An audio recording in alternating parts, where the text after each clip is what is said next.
علمی point number 2، ہم مسلمانوں کا یہ اجماعی عقیدہ ہے کہ قرآن حکیم اللہ تعالیٰ نے اپنے آخری پیغمبر سیدنا و مولانا امام اعظم محمد رسول اللہ صلی اللہ علیہ وآلہ وسلم پر نازل فرمایا ہے۔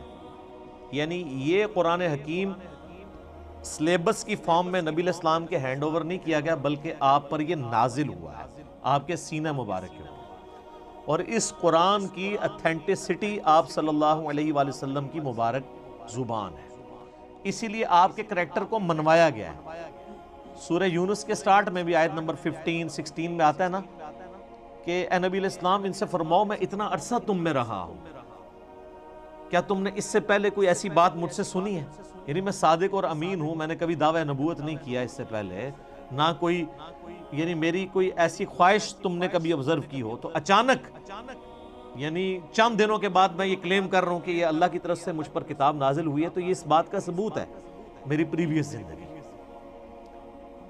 تو یہ آپ صلی اللہ علیہ وآلہ وسلم پر نازل ہوئی۔ اب یہ ٹاپک بھی گھنٹوں کا محتاج ہے اگر صرف اس ٹاپک کو ایڈریس کیا جائے کہ نبی علیہ السلام پر یہ قرآن نازل ہوا، اس قرآن کی اتھینٹسٹی کے حوالے سے، لیکن میں اسے سکپ کرتا ہوں۔ علمی پوائنٹ نمبر 3، ہم مسلمانوں کا یہ عقیدہ ہے کہ قرآن حکیم باللفظ محفوظ ہے۔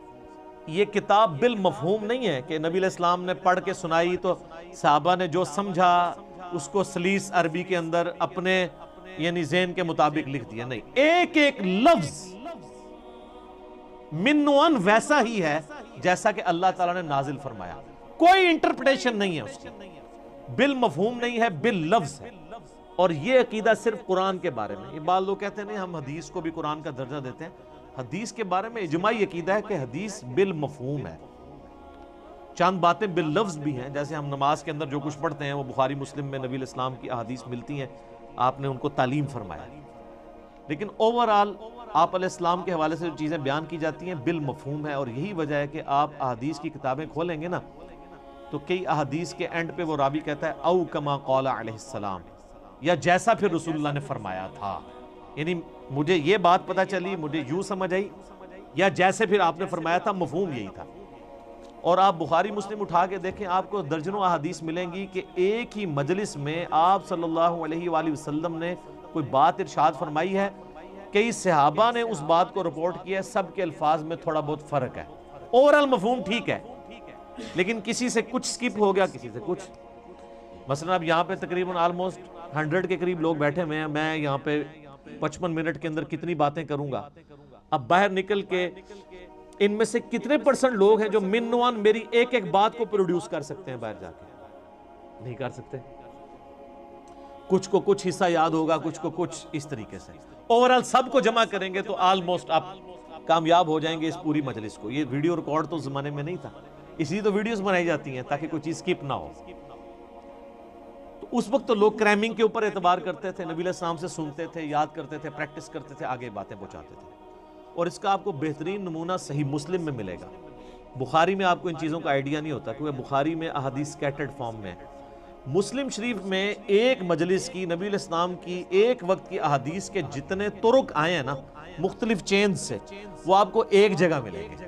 مثلا مسلم کی پہلی حدیث یہی ہے مولا علی علیہ السلام سے، اور بخاری میں بھی موجود ہے کہ نبی علیہ السلام نے فرمایا جس شخص نے میری طرف جھوٹی حدیث منسوب کی وہ اپنا مقام دوزخ میں دیکھ لے۔ اب یہ حدیث آپ کو سیدنا علی سے ملے گی، سیدنا عبداللہ ابن عباس سے ملے گی، سیدنا ابو ہریرہ سے، سیدنا جابر بن عبداللہ سے، سیدنا انس بن مالک سے، سیدنا مغیرہ بن شعبہ سے رضی اللہ عنہم اجمعین وعلیہم السلام اجمعین، 7-8 صحابہ سے ایک ہی حدیث ملے گی۔ اور امام مسلم نے اس کو ایک ترتیب سے نا اس مجلس میں یہ جو نبی علیہ السلام کا فرمان تھا ایک ایک صحابی سے وہ لے کے ہیں، تو آپ کو ان کے آپس کے الفاظ میں بھی 19-20 کا فرق نظر آئے گا، لیکن مفہوم ایک ہی ہوگا۔ اسی لیے مسلم شریف کی ترتیب کو کہا جاتا ہے کہ حدیث کی کتابوں میں سب سے بیسٹ جو ترتیب ہے وہ صحیح مسلم کی ہے، کیونکہ آپ کو یہ اندازہ ہو جاتا ہے کہ ایک مجلس میں کوئی چیز سکپ نہیں ہوئی، ایک حدیث کو کئی راوی اور کئی صحابہ کے شاگرد آگے تابعین بیان کر رہے ہوتے ہیں، سارے الفاظ آپ کو ایک جگہ مل جاتے ہیں۔ لیکن اللہ کا شکر ہے کہ یہ جو پرابلم ہے یہ قرآن حکیم کے کیس میں نہیں ہے۔ قرآن یہ دو گتوں کے درمیان پوری دنیا کے اندر ایک ہی قرآن ہے، اللہ کے فضل سے. سنی ہو، شیعہ ہو، ان کے آف شوٹس ہوں، حنفی، شافعی، مالکی، حنبلی، بریلوی، دیوبندی، اہل حدیث، اثنا عشری میں شیعہ کے اندر اثنا عشری ہوں، زیدیہ ہوں، سب کے سب، ایون آغا خانی ہوں، ان کے پاس بھی یہی قرآن ہے. تو اس حوالے سے قرآن حکیم کو یہ یعنی اعزاز حاصل ہے، بلکہ اس امت کا اعزاز ہے کہ ان کے پاس وہ کتاب ہے جو بالکل اسی طریقے سے محفوظ ہے. اور آج تو بڑا آسان طریقہ ہے، ہمارے پاس وہ نسخے موجود ہیں جو سیدنا عثمان نے لکھوائے تھے اس زمانے میں، من وان وہ نسخے موجود ہیں. اور آج بڑا آسان طریقہ ہے، کاربن ڈیٹنگ اسے کہتے ہیں، جس سے آپ کسی بھی چیز کی لائف فائنڈ کر سکتے ہیں یہ کتنی پرانی ہے. آپ کو پتہ ہے پچھلے دنوں برمنگم کے میوزیم کے اندر ایک قرآن کا نسخہ ملا تھا، اس میں سورہ طٰہٰ کی اور بعض اور آیات یعنی کچھ ان کو صفحات ملے تھے، بھیڑ کی اس کے اوپر کھال کے اوپر لکھے ہوئے، کچھ ہڈیوں کے شانے پہ جس طرح اس زمانے میں لکھے تھے. تو اس کی کاربن ڈیٹنگ انہوں نے کروائی ہے، اور وہ بی بی سی کی رپورٹ ہے، کسی مسلمان نے نہیں بنائی ہے، غیر مسلم ہے. اس میوزیم کا انچارج جو ہے وہ غیر مسلم ہے، اور ان کی ویڈیو چڑھی، آپ یوٹیوب پہ جا کے لکھیں اولڈسٹ ورژن آف قرآن. وہ تو ورژن کہتے ہیں، ورژن تو ہے ہی نہیں، قرآن تو ایک ہی ہے. تو وہ آپ کو مل جائے گا، اس کی کاربن ڈیٹنگ کرائی ہے، وہ سیدنا عثمان کے زمانے کا قرآن ہے، اور کوئی فرق نہیں ہے الحمدللہ. اور اللہ نے ایسی حفاظت لی ہے، قرآن حکیم کا ایک نسخہ جو حضرت عثمان تلاوت کر رہے تھے، اور اس نسخے کے اوپر ان کے خون کے قطرے گرے تھے جب ان کو شہید کیا گیا. اور وہ بھی کمال آیات ہیں سورہ البقرہ کی، فَسَيَكْفِيكَهُمُ اللَّهُ، ان کے مقابلے پر اللہ تجھے کافی ہے. ان آیات کے اوپر سیدنا عثمان کا خون گرا تھا. وہ آج بھی خون کا دھبا اور وہ نسخہ محفوظ ہے توپ کاپی میوزیم ٹرکی کے اندر. ایک اسی طرح کا نسخہ جو عثمان نے لکھوایا تھا وہ رشیا کے میوزیم میں ہے. تو سیم وہی قرآن ہے جو ہمارے پاس ہے، جو تاج کمپنی چھاپ رہی ہے، یا ضیاء القرآن پبلیکیشن والے چھاپ رہے ہیں، یا انٹرنیشنل لیول کے اوپر وہ جو کاتب ہے عثمان طٰہٰ دمشق کا علماء سے معذرت کے ساتھ، یہ لفظ دمشق ہے. یہ یعنی بلو بائنڈنگ میں چھپتا ہے سعودیہ سے، اور یہی ریڈ بائنڈنگ میں ایران سے چھپتا ہے. بالکل اندر ایک طرح کا قرآن ہے، اور ہر صفحے پہ آیت ختم ہو رہی ہے. کاتب نے اتنے مہارت سے اس کو لکھا ہے کہ ہر صفحے کے اینڈ آیت کے اوپر ہوتا ہے. یہ وہی قرآن ہے. کاربن ڈیٹنگ سے بھی آپ چیک کر سکتے ہیں کہ باللفظ قرآن حکیم محفوظ ہے. اور پھر اللہ نے اس کو ذریعہ محفوظ کا ہونے کا جو ہے وہ حفاظ کو بنایا ہے. آپ نے کبھی قرآن حکیم کے اینڈ پہ دیکھا ہے اس کی تصدیق کون کرتا ہے؟ 3-4 حفاظ کا لکھا ہوتا ہے ہم نے اس قرآن کو لفظ بلفظ پڑھا ہے، اس میں کوئی غلطی نہیں ہے.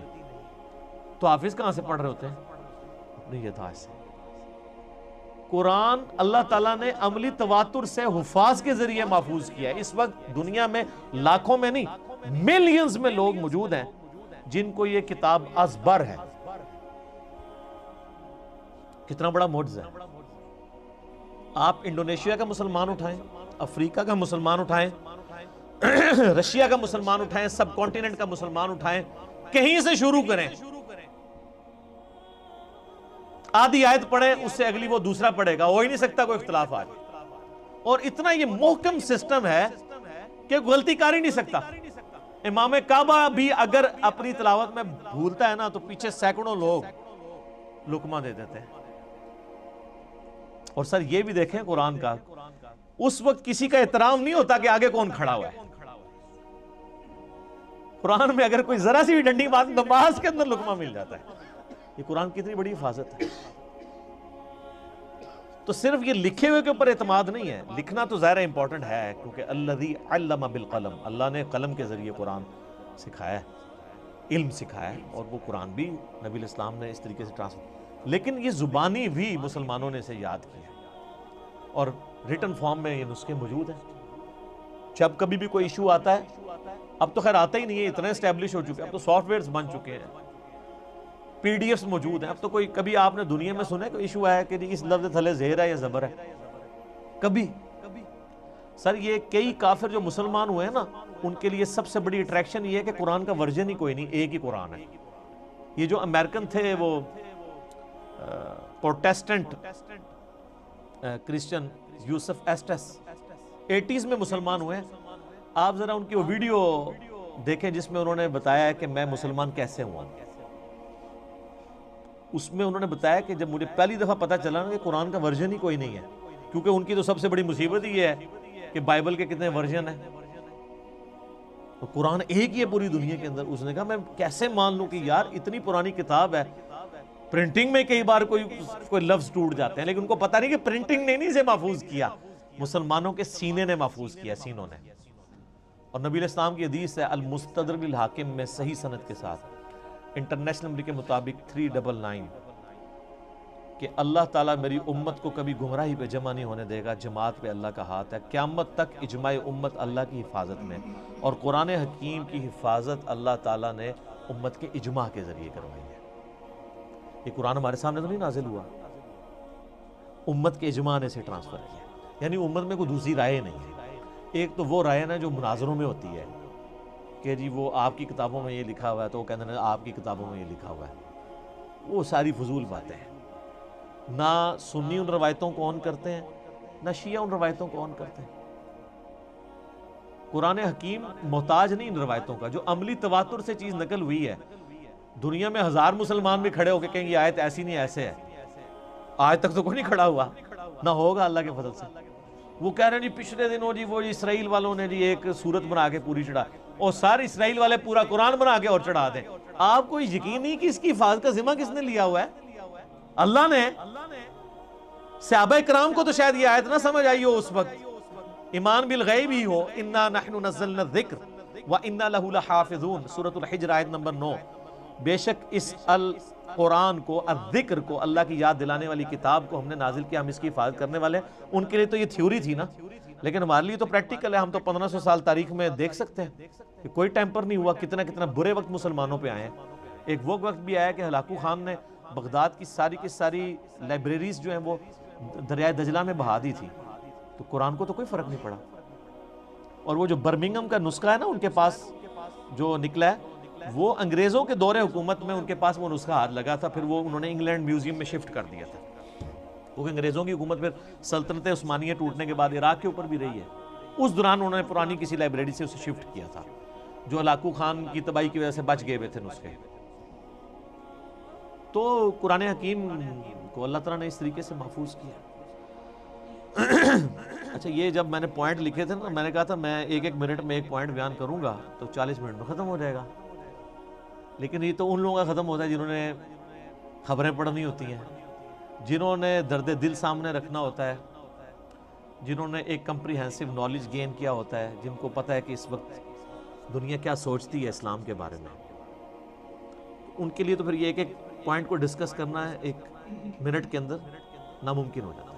مختصر یہ کام ہو نہیں سکتا. پھر میں نے اپنے بھائیوں سے مشورہ بھی کر لیا تھا کہ اگر ہم بالکل سٹرکٹلی اس کے ساتھ اٹیچ رہیں گے کہ ہم نے اتنے منٹ میں اتنی چیزوں کو ختم کرنا ہے، تو پھر وہ فی البدی گفتگو کا جو حسن ہے وہ ختم ہو جائے گا.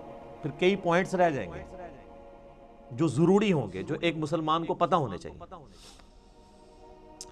علمی پوائنٹ نمبر 4 وہ یہ ہے میرے بھائیوں کہ قرآن حکیم اپنی اصلی فارم میں لوح محفوظ کے اندر ہے. یہ ہمارے ہاتھ میں جو قرآن ہے نا، یہ اس کی اتھینٹک کاپی ہے. اصل میں جو قرآن ہے نا وہ اللہ نے لوح محفوظ میں لکھا ہوا ہے. بل ہوا قرآن مجید فی لوح محفوظ. سورۃ الواقعہ میں بھی آیا نا کہ وہاں سے اس کو کس نے، تنزیل من رب العالمین، یعنی یہ رب العالمین کا اتارا ہوا ہے.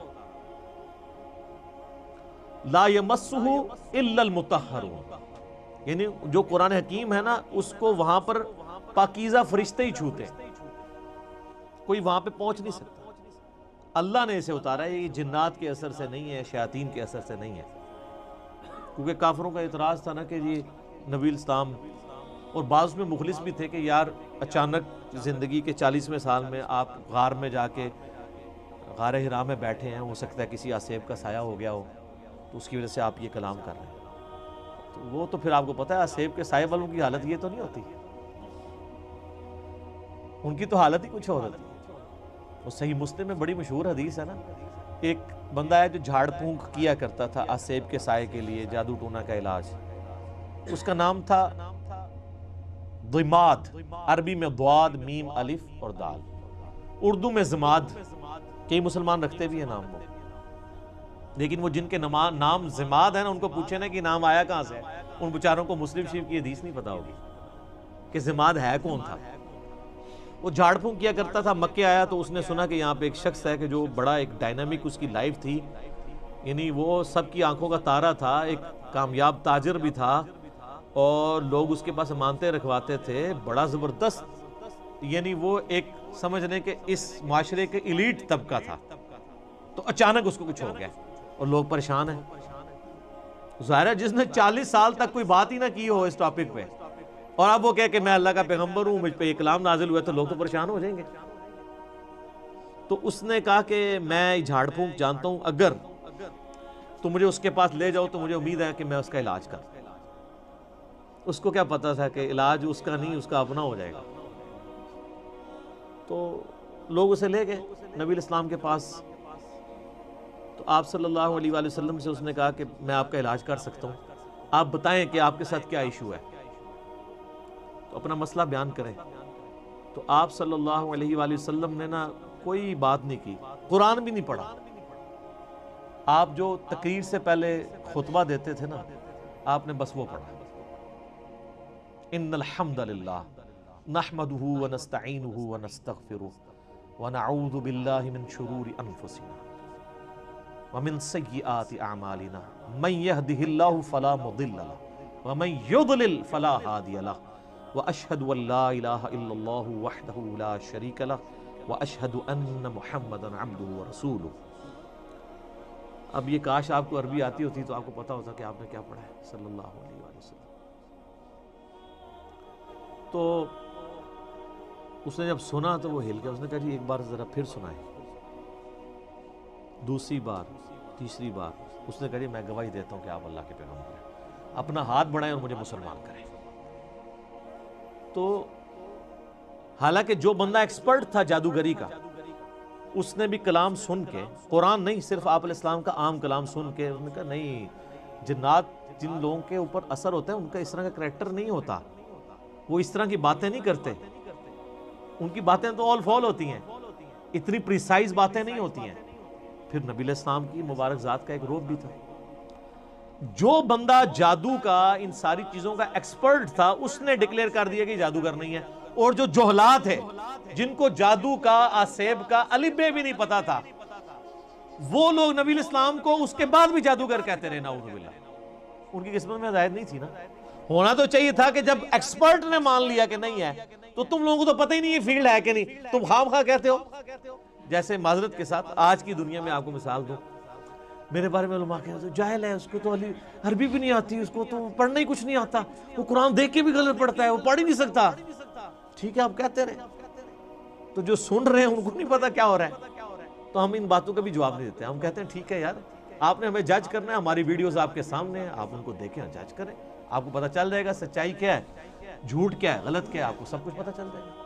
تو یہ میرے بھائیوں، یعنی یہ جو آواز حق کے لیے بلند ہوتی ہے نا، اس کے ساتھ ہمیشہ اس طریقے سے یعنی لوگ مسچیف کرنے کی کوشش کرتے ہیں، لوگ یعنی غلط طریقے سے حق کی آواز کو دبانے کی کوشش کرتے ہیں. لیکن اللہ تعالیٰ نے جو آواز اٹھانی ہوتی ہے وہ اللہ تعالیٰ اٹھا دیتا ہے.